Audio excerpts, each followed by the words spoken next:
Auditor का interview 1 से 12 अगस्त के बीच हो रहा है और बहुत कम समय है।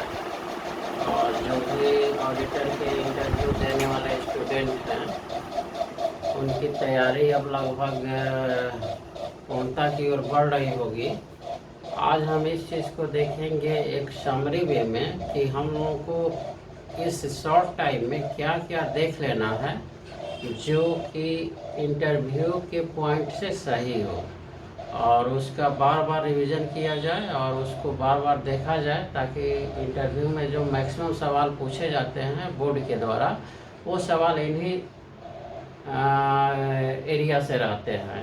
तो हम पहले बांट के देख लेते हैं कि हम लोगों को क्या क्या देखना है शॉर्ट टाइम में।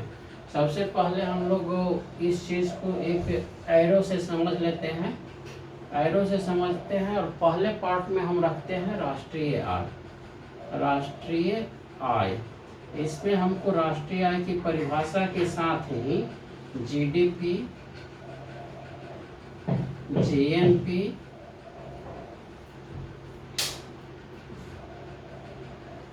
NNP, per capita income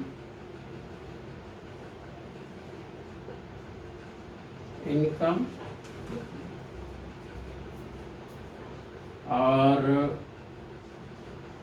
NNP at factor cost.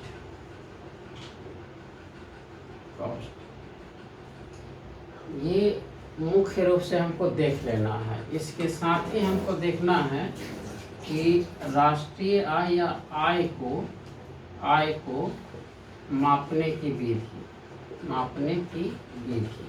यानी किस किस विधि से राष्ट्रीय आय को मापते हैं। फिर हमको यहाँ देखना है पूंजी और निवेश, ये दोनों में अंतर देख लेना है।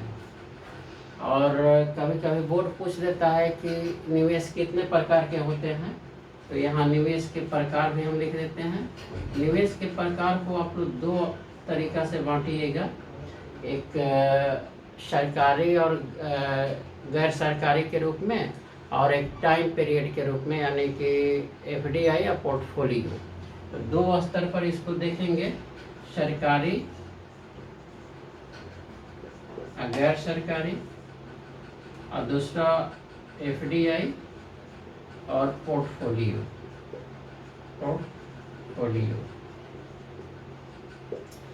इस पार्ट में हम लोग इतना पर तैयारी कर लेंगे कि राष्ट्रीय आय क्या है, जीडीपी क्या है, जीएनपी क्या है, एनएनपी क्या है, पर कैपिटा इनकम क्या है, एनएनपी एट फैक्टर कॉस्ट। अगर कोई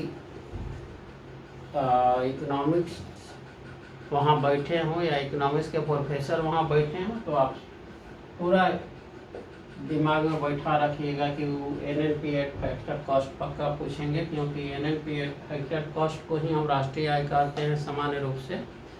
तो इसको आप लोग ध्यान से इसको रट लीजिएगा। दूसरा, आय को मापने की विधि, तो जो 4 प्रकार है राष्ट्रीय आय के मापने की विधि, उसको आप लोग उत्पाद विधि, आय विधि, व्यय विधि और मूल्य बढ़ाव विधि, इसको आप लोग देख लीजिएगा कि क्या है एक एक लाइन में। उसके बाद पूंजी और निवेश में अंतर पूछ देता है बोर्ड, पूंजी क्या है। तो पूंजी एक स्टॉक प्रवृत्ति है जिसमें उस टाइप की माल सूचियाँ शामिल होती है जो निर्मित भी हो और अर्धनिर्मित भी हो। निवेश के विषय में पूछा जाता है कि निवेश क्या है, तो निवेश एक प्रवाह है जिसके माध्यम से पूंजी में वृद्धि होती है। तो इस चीज़ को आप लोग रट लीजिएगा। फिर निवेश के प्रकार, सरकारी, गैर सरकारी, जैसे स्वायत्त निवेश होता है और स्वायत्त निवेश होता है और प्रेरित निवेश होता है। तो स्वायत्त निवेश बताए होंगे आप लोग कि स्वायत्त निवेश और प्रेरित निवेश क्या है। तो प्रेरित निवेश वैसा निवेश होता है जिससे लाभ प्राप्त होता है, जिससे आय की प्राप्ति होती है। लाभ या आय के उद्देश्य से जो निवेश किया जाता है वो प्रेरित निवेश होता है, और स्वायत्त जो निवेश होता है वो लाभ या आय के दृष्टिकोण से उसको निवेश नहीं किया जाता है, बल्कि सार्वजनिक कल्याण हेतु जो निवेश हो वो स्वायत्त निवेश होता है। स्वायत्त निवेश का मान्यता जो सरकार के द्वारा की गई निवेश होता है वो स्वायत्त निवेश के अंतर्गत आता है, और जो निजी उद्यमियों के द्वारा किया गया निवेश होता है वो प्रेरित निवेश होता है। ऐसे ही आप लोग एफडीआई और पोर्टफोलियो के विषय में जान लीजिएगा। सामान्य रूप से एफडीआई जो होता है वो दीर्घकालिक निवेश होता है, और पोर्टफोलियो जो होता है शॉर्ट टाइम का निवेश होता है, और ये लाभ पे डिपेंड करता है। पोर्टफोलियो निवेश जैसे लाभ होगा, जहाँ होगा वहाँ निवेश बढ़ेगा, जहाँ से नहीं होगा लाभ वहाँ से ये निवेश हट जाता है। तो इस प्रकार इस पार्ट में हमको इतना चीज़ देख लेना है। दूसरे पार्ट में हम लोग देखेंगे घाटा से संबंधित, यानी कि हम लोग राजकोषीय नीति से संबंधित आ जाते हैं। राजकोषीय नीति एवं बजट, इस पार्ट में हम इस चीज़ को देखेंगे। और इस चीज़ में सबसे पहले हम देखेंगे कि बजट क्या है। बजट क्या है, बजट की परिभाषा आप लोग रट लीजिएगा कि किसी वित्तीय वर्ष में आय व्यय विवरणी का जो लेखा जोखा होता है या आय व्यय विवरणी को हम लोग बजट कहते हैं। कभी कभी बोर्ड पूछ देता है कि बजट शब्द का संविधान में उल्लेख है कि नहीं, आर्टिकल में उल्लेख है कि नहीं, तो सिंपल बोल देना है कि नहीं सर, बजट का उल्लेख नहीं है, बल्कि आय व्यय का वित्तीय आय व्यय का विवरणी का उल्लेख है। तो बजट हम लोग देख लेंगे। बजट के बाद हम लोग देख लेंगे कि पूछ देता है कि जिसे भारतीय स्तर पर या भारत के लेवल पर या भारत सरकार के द्वारा बजट के कितने प्रकार हैं। तो सामान्यतः आप लोग जानते हैं जो बजट भारत सरकार द्वारा प्रस्तुत किया जाता था, सामान्य बजट और रेल बजट। फिर आपसे पूछेगा कि रेल बजट को कब हटाया गया, कब सामान्य बजट में मिला दिया गया, या रेल बजट को कब से शुरू किया गया। बजट में ही हम लोग आ जाते हैं घाटा। तो जो घाटा 4 प्रकार के होता है उसको रट लेना है। पहला बजटीय घाटा को आप लोग रट लीजिएगा, बजटीय घाटा क्या है। फिर राजस्व घाटा क्या है, फिर राजकोषीय घाटा क्या है, प्राथमिक घाटा क्या है, और मौद्रिक घाटा क्या है। घाटा क्या है, सामान्य रूप से बजटीय घाटा, राजस्व घाटा, राजकोषीय घाटा और प्राथमिक घाटा यही पूछता है। मेन रूप से राजकोषीय घाटा और राजस्व घाटा पूछता है बोर्ड की। राजकोषीय घाटा क्या है, राजस्व घाटा क्या है। पहले हम देख लेते हैं बजटीय घाटा जो होता है सरकार का कुल व्यय और कुल आय का जो अंतर होता है, यानी व्यय की तुलना में जब आय कम होता है और जो घाटा होता है उसको बजटीय घाटा कहते हैं। बजटीय घाटा में राजस्व घाटा, राजस्व प्राप्ति, राजस्व व्यय और पूंजीगत प्राप्ति और पूंजीगत व्यय दोनों शामिल होता है। राजस्व घाटा में होता है कि राजस्व प्राप्ति और राजस्व व्यय में जो अंतर होता है वो आपका राजस्व घाटा हो गया। राजकोषीय घाटा में होता है कि बजटीय घाटा में जब सरकार की अन्य देयताएं जोड़ दिया जाता है तो उसको हम लोग राजकोषीय घाटा कहते हैं। प्राथमिक घाटा में होता है कि राजकोषीय घाटा में सरकार द्वारा जो अन्य देयताएं देनदारियां लौटाई जाती है, घटाया जाता है, उसको प्राथमिक घाटा कहते हैं।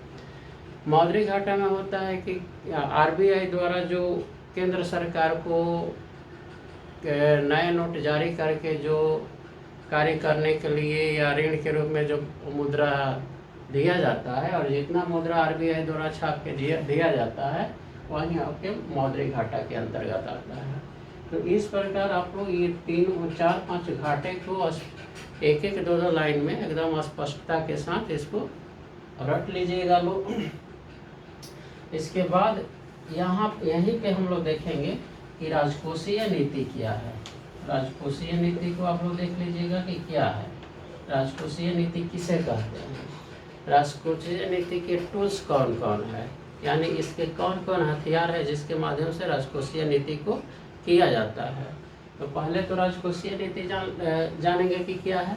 तो राजकोषीय नीति वह नीति है जिसके जिसके अंतर्गत आय व्यय के द्वारा सरकार आय व्यय के द्वारा अपने विकासात्मक उद्देश्यों की प्राप्ति करती है, जिसमें आर्थिक विकास को बढ़ाना होता है, असमानता को दूर करना होता है, गरीबी बेरोजगारी को दूर करना होता है। इन उद्देश्यों के प्राप्त करने के लिए सरकार जब आय और व्यय के माध्यम से कार्य करती है और जिस नीति के द्वारा कार्य करती है वही नीति हमारा राजकोषीय नीति होता है।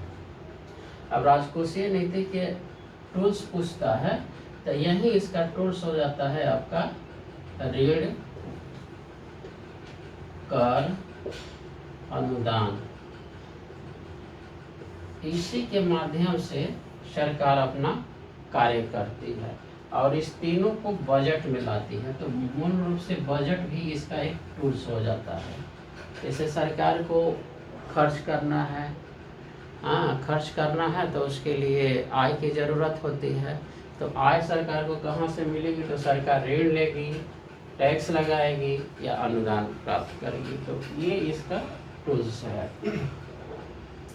इसके साथ ही यहीं पे हम लोग टैक्स देख लेंगे कि टैक्स यानी कर कितने प्रकार के होते हैं। कर के विभिन्न प्रकार को हम लोग देख लेंगे। पहले देखेंगे प्रत्यक्ष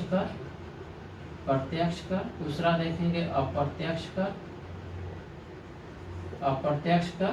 और इस प्रत्यक्ष कर और अप्रत्यक्ष कर की परिभाषा हम लोग अच्छा से आप लोग याद कर लीजिएगा। जैसे कि प्रत्यक्ष कर वह कर है जिस पर व्यक्ति जहाँ पे कर लगाया जाता है वहीं व्यक्ति उसको चुकाता भी है, तो वो कर प्रत्यक्ष कर होता है। सीधे भाषा में बोलना होता है कि जिस व्यक्ति पर कर लगता है यदि वही व्यक्ति उस कर को चुकाता है या देता है, उसी कर को हम लोग प्रत्यक्ष कर कहते हैं।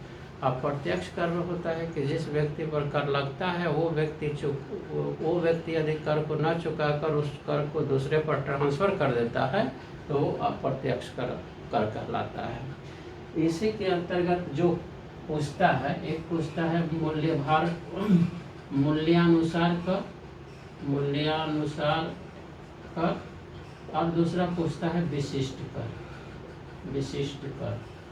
सभी जानना है कि मूल्यानुसार कर क्या होता है और विशिष्ट कर क्या होता है। फिर से दो कर और इम्पोर्टेंस हो जाते हैं।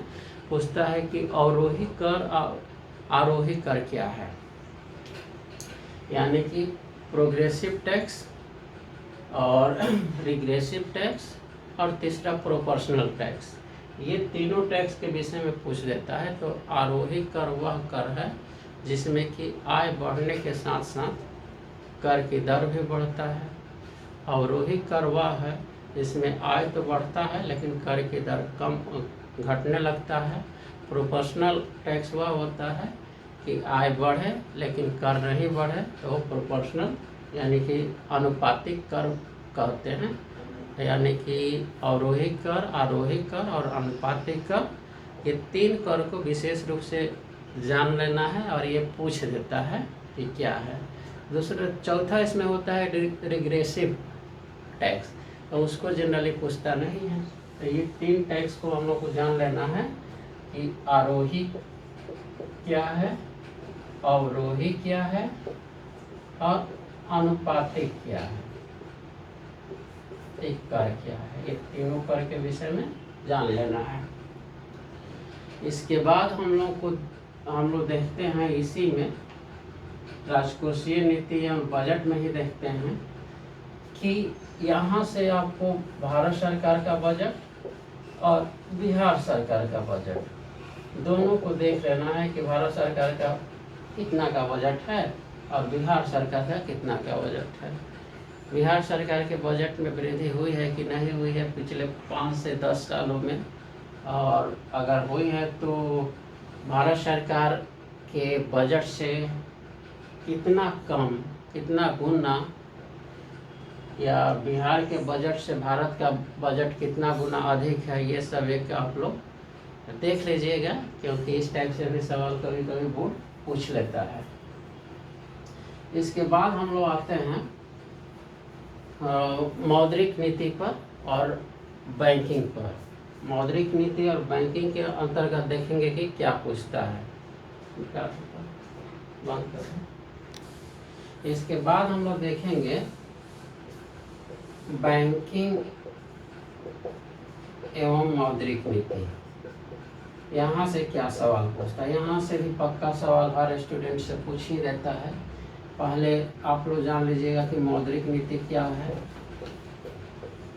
मौद्रिक नीति को कौन जारी करता है, और राजकोषीय नीति हम जो बताए तो राजकोषीय नीति को भी कौन जारी करता है। ठीक, तो यहाँ हम सबसे पहले जानेंगे कि मौद्रिक नीति क्या है।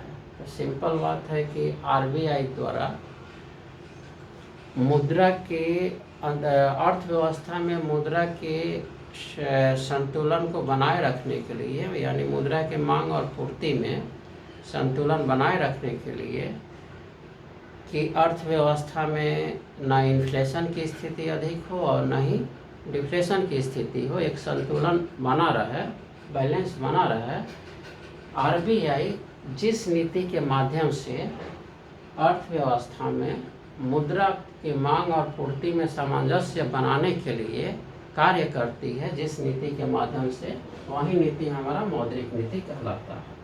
अब मौद्रिक नीति के अंतर्गत क्या होता है कि केंद्रीय बैंक यानी कि आरबीआई अपना दो प्रकार की नीति अपनाता है, जिसमें पहला होता है परिमाणात्मक पहलू और दूसरा होता है गुणात्मक पहलू। तो जितने भी परिमाणात्मक पहलू के टर्म हैं, टूल्स हैं, उसको बोर्ड पूछता है। तो जितने भी आरबीआई द्वारा मौद्रिक नीति के अंतर्गत अपने करों को कम या अधिक करती है, सिचुएशनल, यानी कि मान लीजिए कि इन्फ्लेशन की स्थिति है तो मार्केट से पैसा को सरकार से केंद्रीय बैंक चाहेगी कि हमारे पास आ जाए। मार्केट में मुद्रा की कमी करना चाहेगी तो टोटल टैक्स को बढ़ा देगी। जब मार्केट में मुद्रा संकुचन की स्थिति है, यानी कि मार्केट में मुद्रा की कमी है, तो उस स्थिति में केंद्रीय आरबीआई क्या करेगा कि जितने भी इसका कर की दर है, जो भी करें हैं या जो भी टूल्स है, उस सभी में कमी कर देगी। तो इन्फ्लेशन में क्या करता है कि रेट को बढ़ा देता है, और डिफ्लेशन में क्या करता है कि सभी रेट को घटा देता है। जितने भी रेट हैं उसकी परिभाषा को हम लोग को जान लेना है। जैसे बैंक दर हो गया, उसके बाद रेपो दर हो गया, उसके बाद रिवर्स रेपो दर हो गया, उसके बाद सीआरआर हो गया, एसएलआर हो गया, एक होता है बेस रेट। इस सब की परिभाषा हम लोगों को जानना है, क्योंकि इससे हर स्टूडेंट से एक सवाल पूछ दिया जाता है कि बैंक दर क्या है, रेपो रेट क्या है, रिवर्स रेपो दर क्या है, सीआरआर क्या है, एसएलआर क्या है और बेस रेट क्या होता है। तो ये सब आप लोग लिखे होंगे और इस चीज़ को आप लोग रट लीजिएगा। इसमें दूसरा चीज़ होता है कि आपसे बोर्ड पूछेगा कि जब मुद्रास्फीति हो, यानी कि मार्केट में अधिक मुद्रा हो तो निश्चित रूप से उसका वैल्यू कम होगा। तो इस स्थिति में आरबीआई किस प्रकार की नीति अपनाती है? तो सिंपल बोलना है कि जब मार्केट में या अर्थव्यवस्था में मुद्रास्फीति या इन्फ्लेशन की स्थिति हो तो आरबीआई कठोर नीति अपनाता है, कठोर नीति। और इस कठोर नीति में क्या होता है कि सभी दर को बढ़ा दिया जाता है, जितने भी दर हैं सबको बढ़ा दिया जाता है। और बढ़ाने के बाद क्या होता है कि मार्केट से पैसा जो है आरबीआई के पास चला जाता है, और मार्केट में पैसा कम होने के कारण फिर जो इन्फ्लेशन की स्थिति होती है वो कम हो जाती है। वहीं पूछेगा कि अगर मुद्रा संकुचन हो तो इस स्थिति में सरकार की क्या पॉलिसी, आरबीआई की क्या पॉलिसी है। तो इसमें मुद्रास्फीति में कठोर नीति केंद्रीय बैंक अपनाती है, तो मुद्रा संकुचन में ये कठोर नीति न अपनाकर लचीला नीति अपनाती है और इस नीति के तहत जितने भी दर हैं उन दरों को कम कर देती है।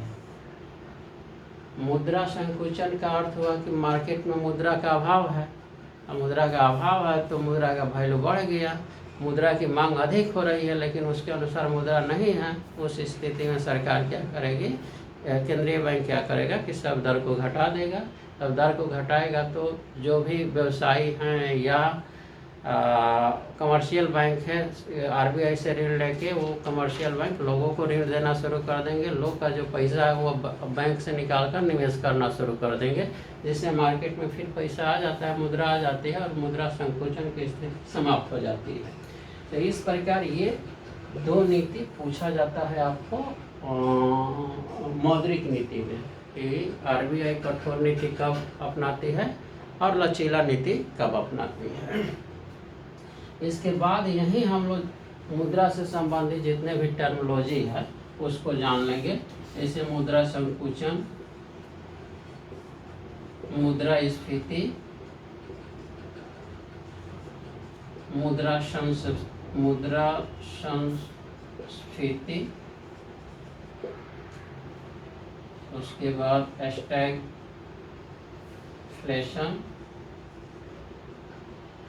ये सब चीज़ की परिभाषा हम जान लेंगे कि ये सब क्या होता है।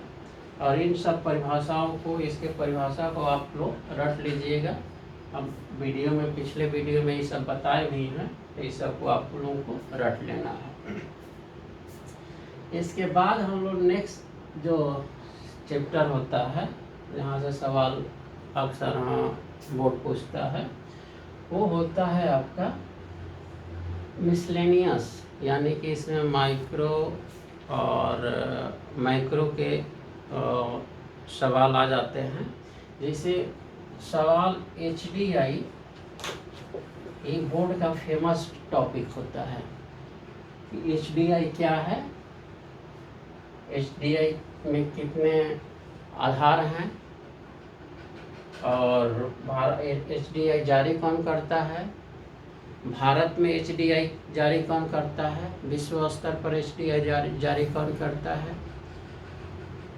भारत का स्थान क्या है और भारत में जो जारी होता है उसमें बिहार का स्थान क्या है। ये सवाल आप लोगों से पूछे जाएंगे, ये भी हम बता चुके हैं पिछले वीडियो में, इसको देख लीजिएगा लोग। इसके बाद जनरली पूछता है उपयोगिता क्या है, ठीक, और उपयोगिता में ही पूछ लेता है सीमांत उपयोगिता क्या है, उपयोगिता क्या है।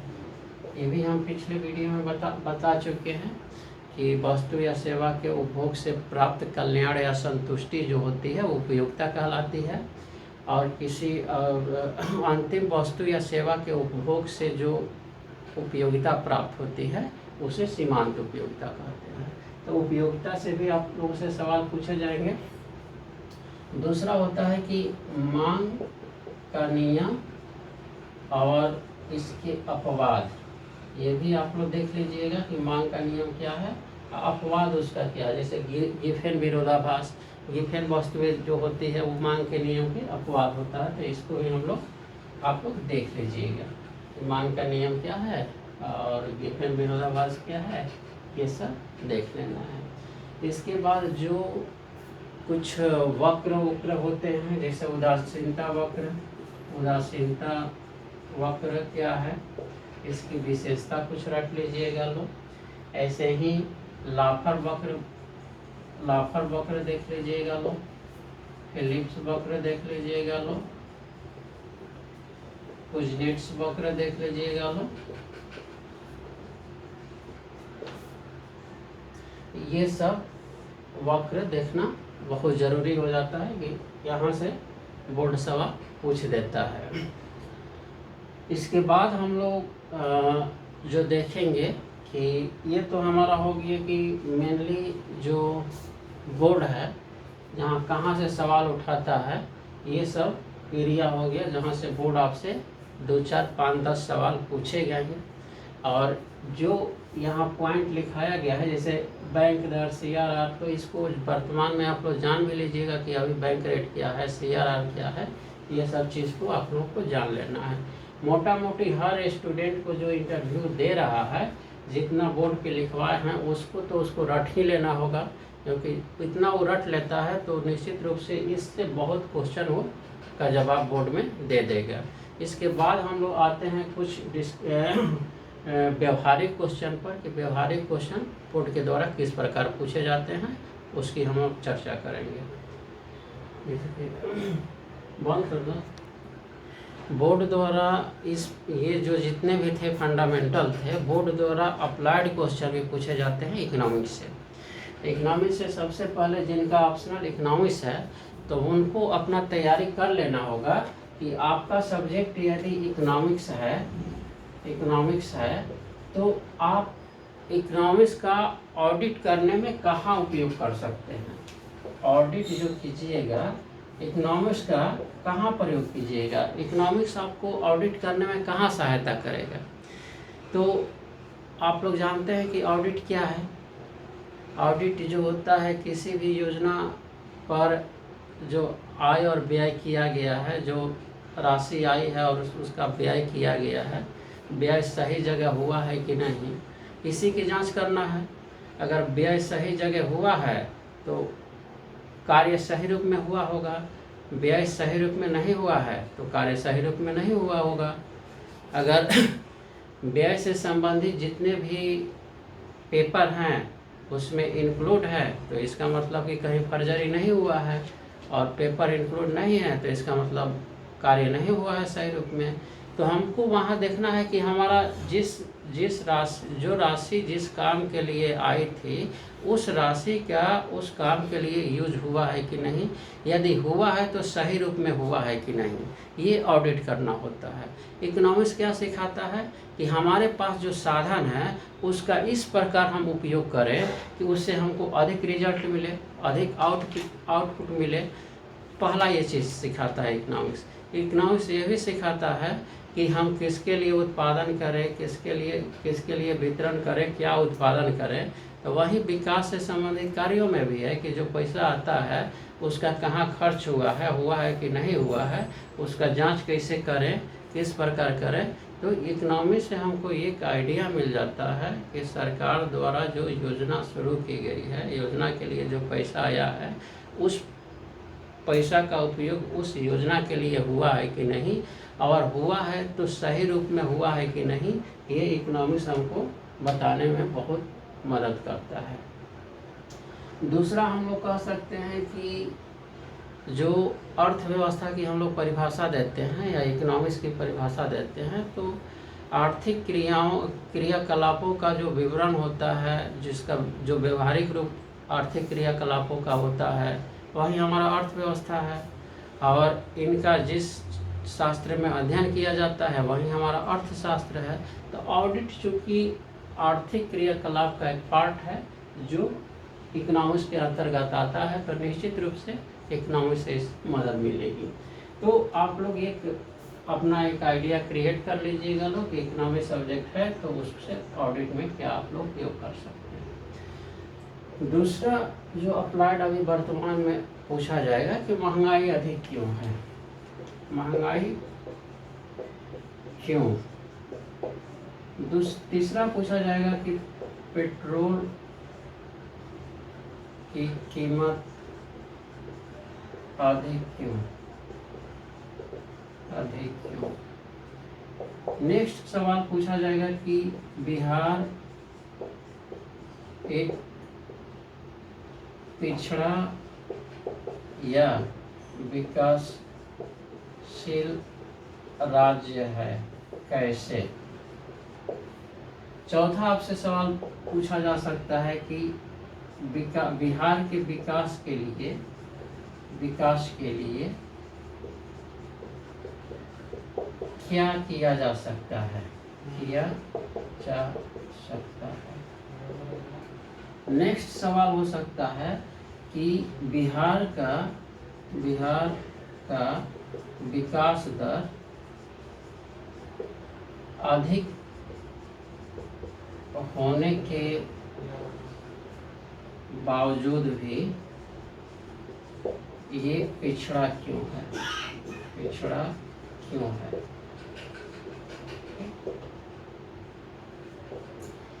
नेक्स्ट पूछा जा सकता है कि बिहार के कृषि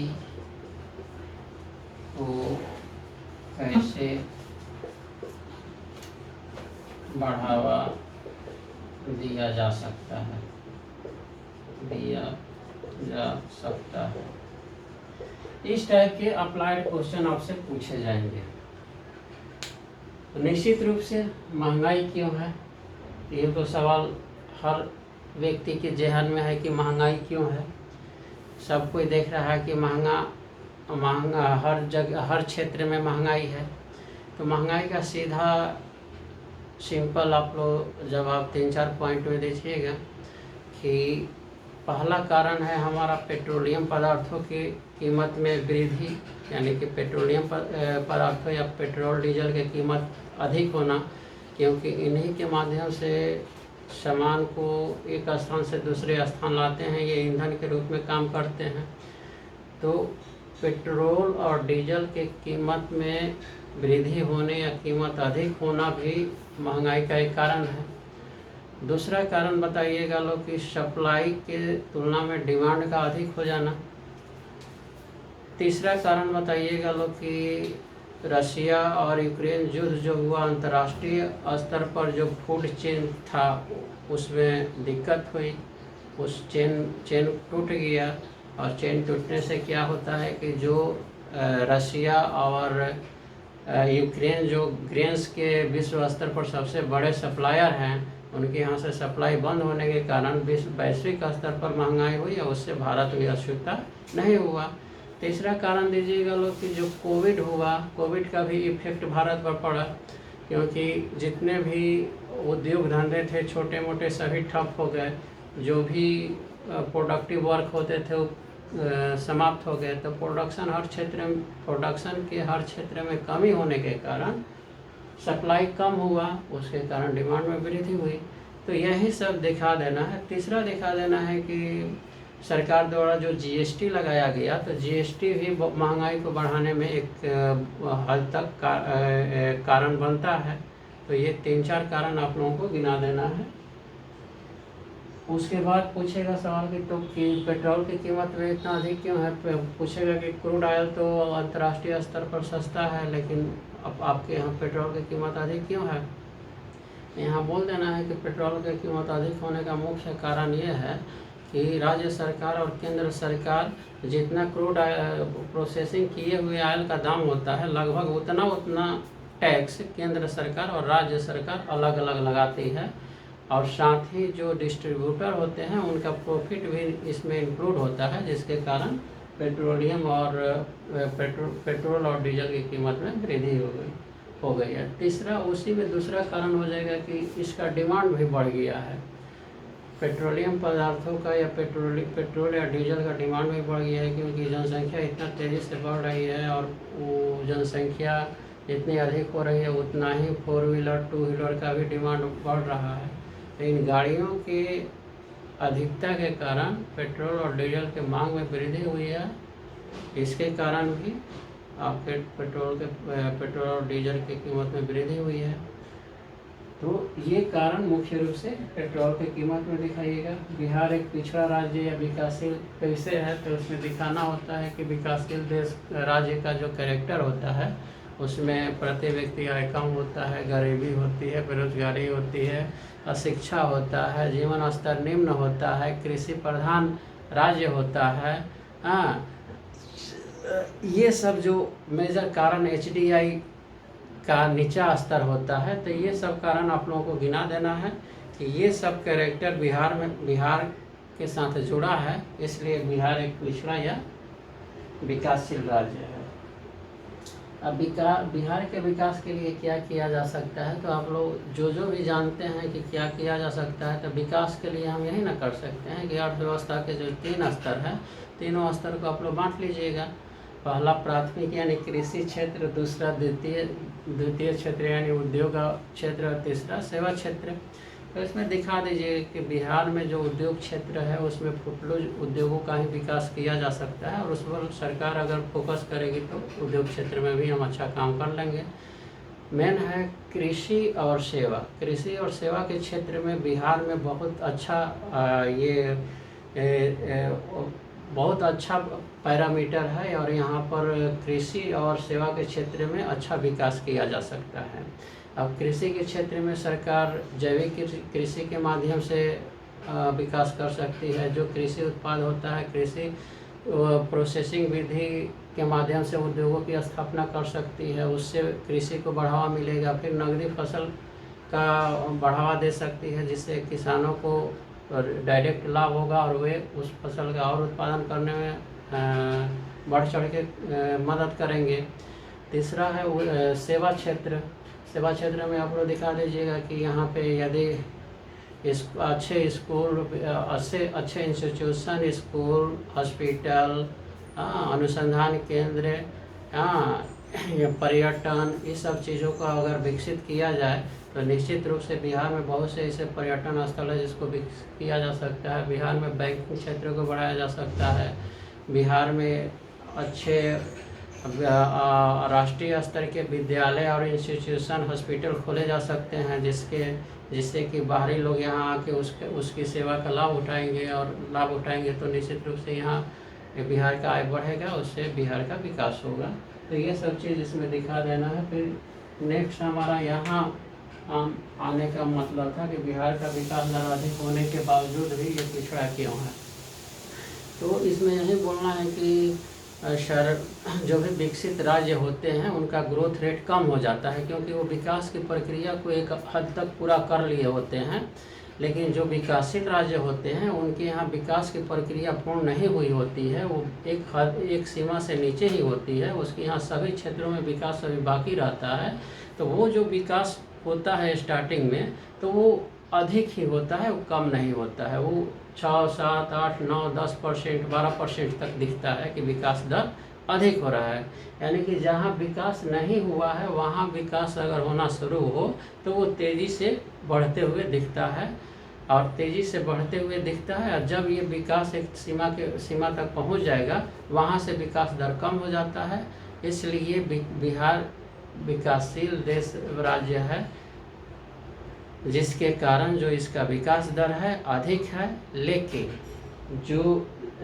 ये विकास दर अधिक होने के बावजूद भी ये पिछड़ा हुआ है, क्योंकि इसके हर क्षेत्र का विकास नहीं हो पाया है, नहीं ये विकास के चरम स्थिति पर पहुंच पाया है। अगर चरम स्थिति पर पहुंच जाता तो निश्चित रूप से वहां से विकास की दर कम हो जाती, लेकिन अभी विकास के प्रारंभिक अवस्था से चल रहा है, इसलिए इसका विकास दर अधिक है। इस प्रकार बिहार के कृषि को कैसे बढ़ावा दे सकते हैं, तो जो बिहार को बढ़ावा देने के लिए बोले कृषि से संबंधित मुद्दा, उसी मुद्दा को यहाँ से जोड़ के हम लोग देख लेंगे। धन्यवाद। हमें लगा था कि